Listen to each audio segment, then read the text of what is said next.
Monsieur le colonel Assimi Goïta, président du Comité national pour le salut du peuple. Nous n'avons plus droit à l'erreur.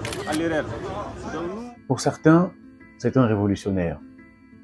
Pour d'autres, un putschiste. Mais qui est réellement le colonel Assimi Goïta, actuellement au pouvoir au Mali? Quel est son parcours, son enfance? Quelles sont ses réalisations depuis qu'il a pris le pouvoir au Mali? On en parle dans cette vidéo. Mais ça reste entre nous.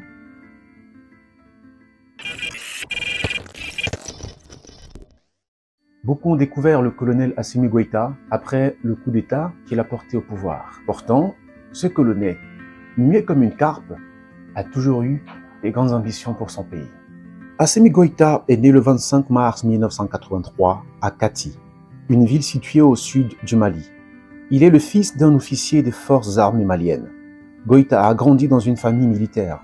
Il a fréquenté le Prytanée militaire de Kati, un internat militaire prestigieux de 1992 en 1998. Après le Prytanée, Goïta a rejoint l'école militaire interarmée de Koulikoro, où il a obtenu un diplôme d'officier en 2005. Il a ensuite suivi une formation de commando à l'école des forces spéciales de Ouagadougou, au Burkina Faso en 2008. Goïta a commencé sa carrière militaire en tant que commandant d'une compagnie de commando. Il a ensuite été promu lieutenant-colonel en 2018. En août 2020, Goïta a participé à un coup d'État militaire qui a renversé le président Ibrahim Boubacar Keïta. Il a été nommé chef du Comité national pour le salut du peuple, le gouvernement militaire de transition. En septembre 2020, Goïta a été nommé vice-président du Mali. Il a ensuite été promu colonel en octobre 2020. Quelles sont les principales réalisations depuis que le colonel Assimi Goïta a accédé au pouvoir au Mali? Parce qu'une chose est d'accéder au pouvoir, de vouloir changement, mais une autre est de vraiment mettre en place ce changement. Est-ce qu'on peut affirmer quelques années plus tard qu'il est sur la bonne voie? Les réalisations du colonel Assimi Goïta depuis qu'il est à la tête du Mali sont pas moins nombreuses. Il a mis fin à la crise politique qui secoue le pays depuis plusieurs années. Le coup d'État de 2020 a renversé le président Ibrahim Boubacar Keïta qui était accusé de corruption et d'incompétence. Goïta a promis de tenir les élections libres et transparentes en 2022 qui ont été ensuite ajournées à février 2024. Il a mis en place un gouvernement de transition qui a commencé à travailler sur les réformes politiques. En effet, le Mali est confronté à une insurrection islamiste depuis plusieurs années. Il a causé de nombreux morts et déplacé de centaines de milliers de personnes.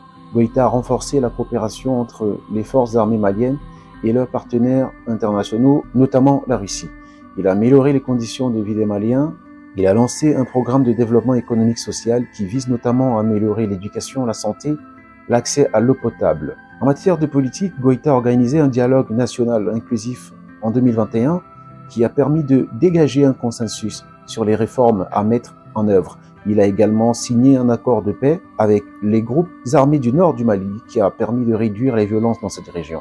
En matière de sécurité, les forces armées maliennes ont lancé plusieurs opérations contre les groupes terroristes.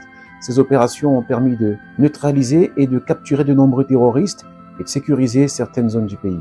En matière de développement, Goïta a lancé un programme de construction de nouvelles écoles et de centres de santé. Il a également lancé un programme de distribution d'eau potable aux populations les plus défavorisées. Cependant, malgré ces réalisations qui sont perceptibles ça et là, Assimi Goïta est beaucoup critiqué. On lui reproche son autoritarisme et l'incapacité à mettre un terme définitif à la corruption, qui est la réalité de la plupart des pays d'Afrique subsaharienne. En plus de ces reproches qui sont portés contre le personnage, Assimi Goïta a fait face à de nombreux désaccords avec la France depuis qu'il a accédé au pouvoir. La France critique Assimi Goïta pour son manque de légitimité démographique. La France a condamné le coup d'État militaire qui a renversé le président Ibrahim Boubacar Keïta, le coup d'État qui était mené des mains de maître par Assimi Goïta.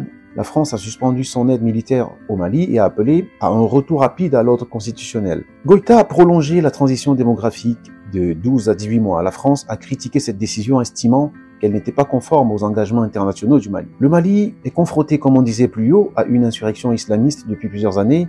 La France a critiqué l'incapacité des forces armées maliennes à lutter efficacement contre les terroristes. Goïta a collaboré avec le groupe de sécurité privé Wagner au Mali et la France a condamné cette décision, estimant qu'elle était contraire aux intérêts de la sécurité régionale.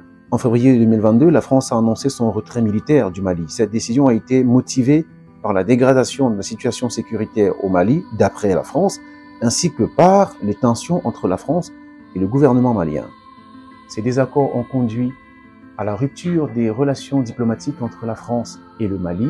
La France a rappelé son ambassadeur sous l'impulsion du gouvernement malien en place. On se souvient de la suspension de Air France au Mali. On se souvient aussi du retrait des troupes françaises au Mali, de la suspension des médias français comme France 24 et RFI et beaucoup d'autres faits encore qui ont plombé les relations entre le Mali et la France. Mais la question que tout le monde se pose aujourd'hui, au-delà de tous ces désaccords, c'est quoi l'avenir du Mali au moment où beaucoup espèrent un changement radical, au moment où toute l'Afrique montre le Mali comme un exemple de révolution, comme un exemple d'émancipation, comme un exemple de refus de la soumission. Et poser la question de l'avenir du Mali, c'est aussi poser celle de l'avenir d'Assimi Goïta. Est-ce que pour les élections de février 2024, il va ou pas se présenter ou céder le pouvoir à un civil? Seul l'avenir nous le dira.